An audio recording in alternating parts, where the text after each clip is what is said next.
pembelajaran ekonomi kelas 11 bab 3 tentang ketenagakerjaan pengangguran. Sebelumnya kami dari kelas 12 IPA perkenalkan, nama saya Fatimah Zahra, saya Sefatul Inayah, saya Leni Nur Latifah, dan saya Yulia Ramasa Sabila. Halo semuanya, untuk pertemuan ekonomi pada hari ini kita akan belajar tentang ketenagakerjaan pengangguran. Nah, sebelum itu kalian harus tahu dulu apa sih sebenarnya yang disebut dengan penganggur itu. Jadi, pengangguran adalah mereka yang sedang mencari pekerjaan atau mereka yang sedang mempersiapkan usaha atau mereka yang sedang tidak mencari pekerjaan karena mereka merasa tidak mungkin mendapatkan pekerjaan. Jadi, yang kalian misalnya sekolah atau misalnya kuliah, menjadi mahasiswa meskipun tidak bekerja, itu tidak disebut dengan penganggur. Karena yang disebut dengan penganggur adalah mereka yang sedang mencari pekerjaan atau mereka yang sedang mempersiapkan usaha. Nah, di sini pengangguran itu ada jenis-jenisnya. Nah, yang pertama yang akan kita bahas adalah pengangguran terbuka. Kesempatan kerja lebih sedikit dibandingkan tenaga kerja, sehingga tidak bekerja sama sekali. Di sini misalnya contohnya ada lulusan teknik mesin. Nah, di situ tidak ada kesempatan kerja atau tidak ada lowongan pekerjaan yang membuka atau yang membutuhkan lulusan teknik mesin, sehingga orang tersebut harus menganggur karena tidak adanya lowongan pekerjaan yang sesuai dengan kualifikasi yang ia miliki. Itu yang disebut dengan pengangguran terbuka. Nah, yang selanjutnya adalah pengangguran terselubung. Pengangguran terselubung ini adalah kelebihan tenaga kerja atau tidak sesuai kompetensi. Nah, contohnya seperti apa? Jadi pengangguran terselubung ini adalah orang yang memiliki pekerjaan namun tingkat produktivitasnya rendah. Nah, hal ini disebabkan karena antara kualifikasi yang ia miliki dan pekerjaan yang ia lakukan itu tidak sesuai. Contohnya, misalnya tadi dia lulusan teknik mesin. Nah, dia memaksakan diri untuk bekerja.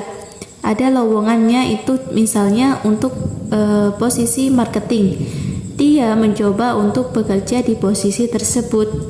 Nah, karena ilmu yang ia miliki tidak sesuai dengan pekerjaan yang ia jalani, sehingga produktivitasnya rendah. Karena yang cocok di posisi marketing itu adalah orang-orang yang kuliahnya sebelumnya itu di jurusan ekonomi. Karena di marketing itu adalah ilmu ekonomi, tidak ada tentang mesin. Nah, maka dari itu, misalnya ilmu yang dia miliki atau tentang marketingnya itu rendah, sehingga membuat pekerjaan tidak maksimal, keterampilannya tidak sesuai, dan itu membuat produktivitasnya menjadi rendah. Nah, yang ketiga adalah pengangguran musiman akibat pergantian musim. Nah, misalnya di musim kemarau, para petani atau yang memiliki kebun itu tidak bisa melakukan pekerjaannya karena biasanya saat musim kemarau itu tanamannya kering, sehingga apapun yang mereka tanam tidak itu akan mati. Maka dari itu saat musim kemarau tidak ada yang bertani atau yang berkebun, sehingga pada musim hujan tiba mereka baru memulai pekerjaannya. Nah, selama pergantian musim itu menyebabkan para petani menjadi pengangguran untuk sementara waktu. Itu yang disebut dengan pengangguran musiman. Nah, yang terakhir adalah setengah menganggur. Penduduk yang bekerja kurang dari jam kerja normal, kurang dari 35 jam per minggu. Nah, biasanya di sini orang-orang yang waktu kerjanya itu sebentar, misalnya hanya 4 jam dalam satu hari, dan dikalkulasikan 5 hari kerja, Senin sampai Jumat, berarti dalam satu minggu hanya 20 jam. Nah, itu yang disebut dengan setengah menganggur. Jadi, inilah jenis-jenis pengangguran berdasarkan ciri-cirinya. Ternyata banyak kan perbedaan dari pengangguran itu. Nah, kemudian di sini ada lagi jenis-jenis pengangguran berdasarkan penyebabnya. Tadi kan membahas tentang cirinya. Nah, kalau sekarang berdasarkan penyebabnya, kenapa dia bisa menganggur? Di sini ada pengangguran struktural, yaitu karena perubahan struktur ekonomi. Misalnya, sebelumnya struktur ekonomi negara tersebut adalah struktur perkebunan atau pertanian. Nah, berpindah ke sektor industri, di mana sektor industri itu pasti menggunakan teknologi atau alat-alat yang canggih. Hal tersebut, orang-orang yang terbiasa berkebun atau bertani itu akan menggunakan alat-alat yang tradisional, sehingga jika ia harus bekerja dengan menggunakan mesin-mesin atau teknologi, mereka akan kesulitan, sehingga mereka butuh waktu untuk bisa menyesuaikan. Maka dari itu, untuk sementara akan menganggur sampai ia mampu untuk bekerja di industri. Itu yang disebut dengan pengangguran struktural. Jadi, dia tidak memiliki pekerjaan karena adanya perubahan struktur ekonomi. Nah, yang kedua adalah pengangguran friksional, karena tidak adanya titik temu antara pencari pekerja dan kesempatan kerja.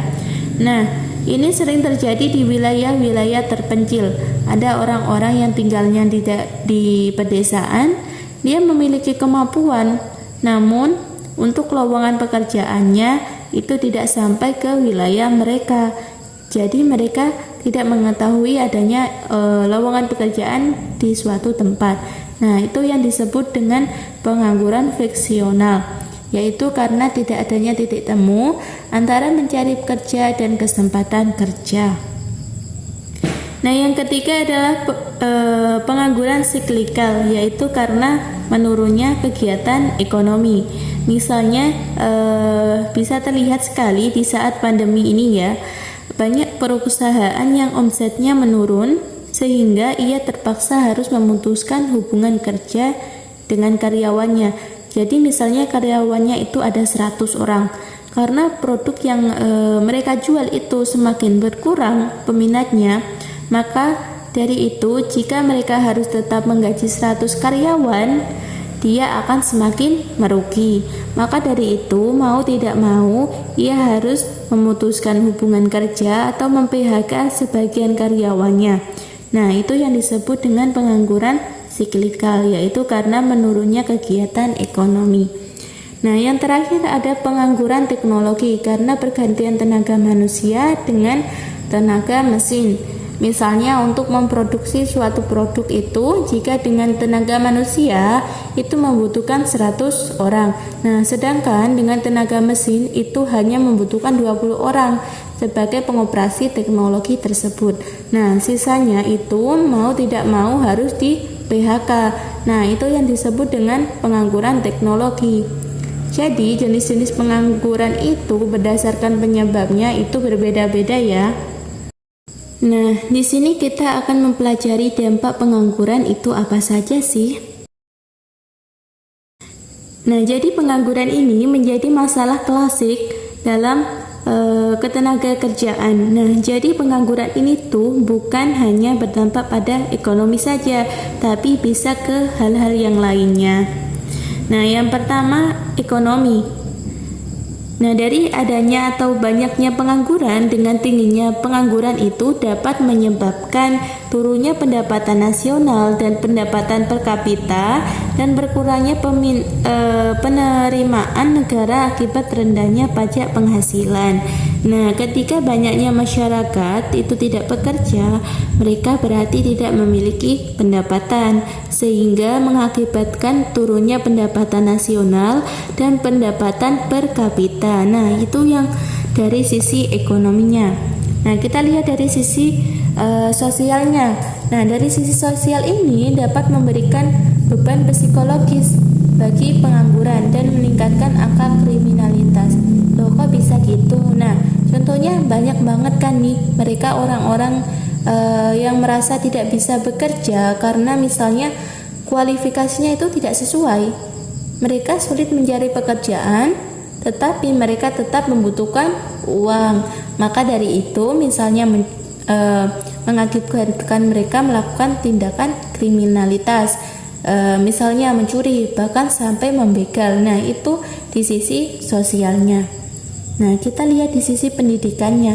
Nah, dari sisi pendidikan ini, jika terlalu banyak yang menganggur sehingga dapat meningkatkan angka putus sekolah. Nah, kenapa meningkatkan angka putus sekolah? Karena misalnya di sini ada orang yang sudah berkeluarga. Nah, orang tuanya itu tidak bekerja, tidak memiliki penghasilan yang cukup untuk menyekolahkan anak-anaknya. Nah, sehingga memutuskan anaknya untuk tidak bersekolah saja daripada tidak makan. Nah, itu karena pengangguran ini dampaknya bisa ke ekonomi, sosial, dan juga pendidikan. Nah, di sini ada beberapa kebijakan pemerintah untuk mengatasi pengangguran. Jadi, melihat pengangguran di negara yang tinggi itu tidak pantas pemerintah hanya diam saja. Yang pertama di sini mewajibkan belajar 12 tahun karena pendidikan itu sangat penting untuk memberikan ilmu pengetahuan, membentukkan karakter, pribadi, dan sebagainya. Maka dari itu pemerintah memberikan program wajib belajar selama 12 tahun. Dimulai dari SD 6 tahun, SMP 3 tahun, sampai SMK 3 tahun. Maka sekolah itu menggratiskan biaya-biaya untuk selama pendidikan 12 tahun ini. Karena dari program pemerintah, maka dari itu semuanya wajib menempuh pendidikan 12 tahun.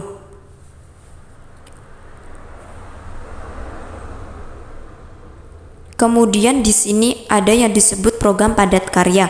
Nah, apa sih yang dimaksud dengan program padat karya ini? Yaitu kegiatan pembangunan yang lebih banyak menggunakan tenaga manusia jika dibandingkan dengan tenaga mesin.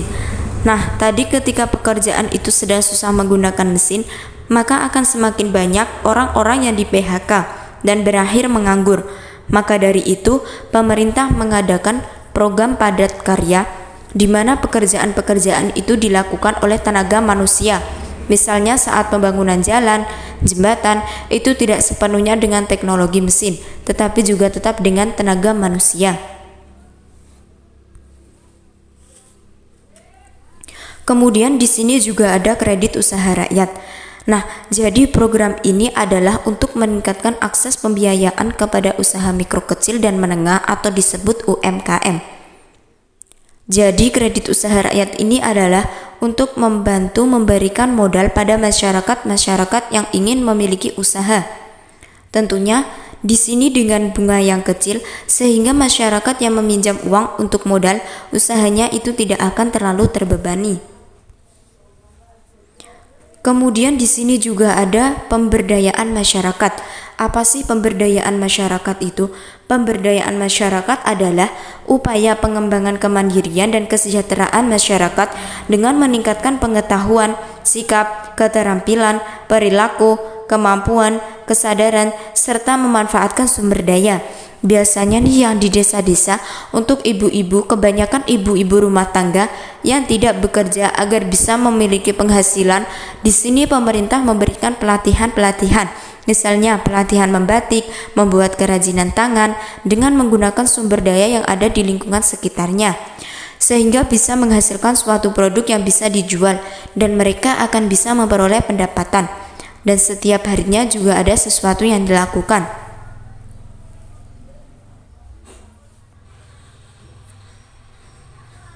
Kebijakan pemerintah mengatasi pengangguran selanjutnya yaitu pelatihan kewirausahaan. Apa sih pelatihan kewirausahaan ini?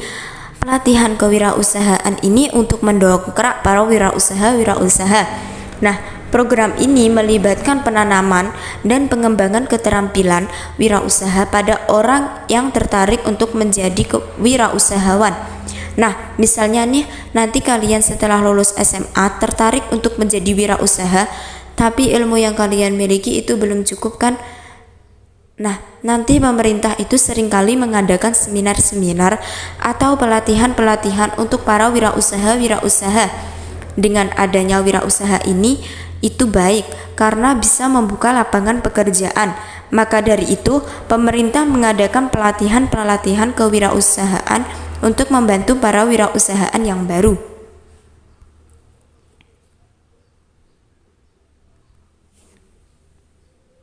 Kemudian di sini ada juga program transmigrasi.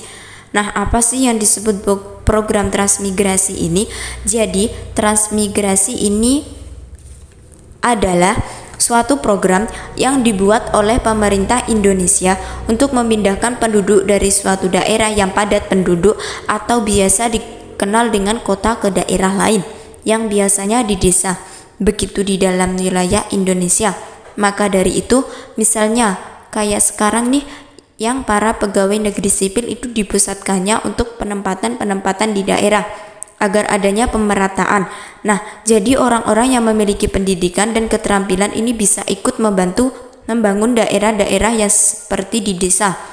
Nah, itu program transmigrasi. Nah, itu adalah kebijakan-kebijakan pemerintah untuk mengatasi pengangguran. Cukup sekian dari kami, semoga bermanfaat. Wassalamualaikum